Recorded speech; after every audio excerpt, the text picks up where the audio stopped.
जय हिंद। मुगल वंश का तीसरा शासक था जलालुद्दीन मोहम्मद अकबर। भारत की किताबों में अकबर का गुणगान शहंशाह अकबर, महाबली अकबर, अकबर-ए-आजम और न जाने क्या क्या लिख के किया गया है। इतिहास की किताबों के अनुसार अकबर के पिता हुमायूं और मां हमीदा बानो बेगम थी। अकबर बाबर का पोता था। बाबर का वंश तैमूर और मंगोल देश के बादशाह चंगेज खां से था। अकबर का जन्म अक्टूबर 1542 में हुआ था। भारत के इतिहास की किताबों में अकबर को एक ऐसा बादशाह बताया गया है जिसे हिंदू समाज और मुस्लिम समाज दोनों ही बराबर से प्यार और सम्मान करते थे। हिंदू समाज और मुस्लिम समाज में एकता बनाए रखने के लिए उनके बीच दूरियां कम करने के लिए अकबर ने दीन-ए-इलाही नामक धर्म की स्थापना की। अकबर का जन्म राजपूत शासक राणा वीरसाल के महल उमरकोट में हुआ था। ये स्थान अब सिंध प्रांत में आता है जो अब पाकिस्तान का हिस्सा है। अपने पिता हुमायूं की मौत के बाद उसे दिल्ली की राजगद्दी मिलती गई संभालने को। उस समय तक अकबर सिर्फ 13 साल का ही था। कुछ इतिहासकारों की बात माने तो अकबर ने कुल 3 शादियां की थी और 100 से अधिक अस्थायी रूप से शादियां हुई थी। उनकी पत्नियों के नाम थे रुकिया बेगम, सलीमा सुल्ताना बेगम और मरियम उज जमानी बेगम। मरियम उज जमानी बेगम को आप जोधा बाई के नाम से जानते हैं। अब हम जानेंगे अकबर के अयाशियों के विषय में जो हमें ना ही इतिहास की किताबों में बताया गया है और ना ही बॉलीवुड की मूवीज में दिखाया गया है।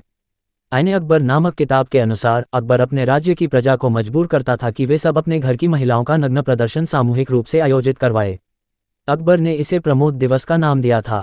अकबर की गंदी नज़र गोंडवाना राज्य की रानी दुर्गावती पर थी। उसे हासिल करने की लालसा में अकबर ने पूरे राज्य पे आक्रमण कर दिया और पूरा राज्य तबाह कर दिया। खुद की इज्जत अकबर से बचाने के लिए रानी दुर्गावती जी ने जौहर कर लिया। उनके साथ और भी बहुत सी महिलाओं ने रानी के साथ जौहर किया। गोंडवाना जीतने और रानी दुर्गावती को हासिल न कर पाने की खींच में अकबर ने गोंडवाना राज्य के राजा की बहन और उनकी पुत्रवधू को बलपूर्वक से अपने हरम में डाल दिया। अकबर ने अपने शासनकाल में एक ऐसी प्रथा शुरू की थी जिसमें हारे हुए राज्य के राजा के परिवार की महिलाओं को हरम में भेज दिया जाता था।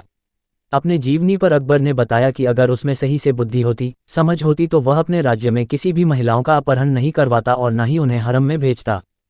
अंतिम भाग में अब हम जानेंगे कि अकबर का बाप कौन था। जैसा हमने बताया पहले कि इतिहास में अकबर को हुमायूं की संतान बताई गई है। हुमायूं जो एक ऐसा राजा था जिसका शासन अफगानिस्तान, पाकिस्तान और उत्तर भारत के कुछ हिस्सों तक फैला हुआ था।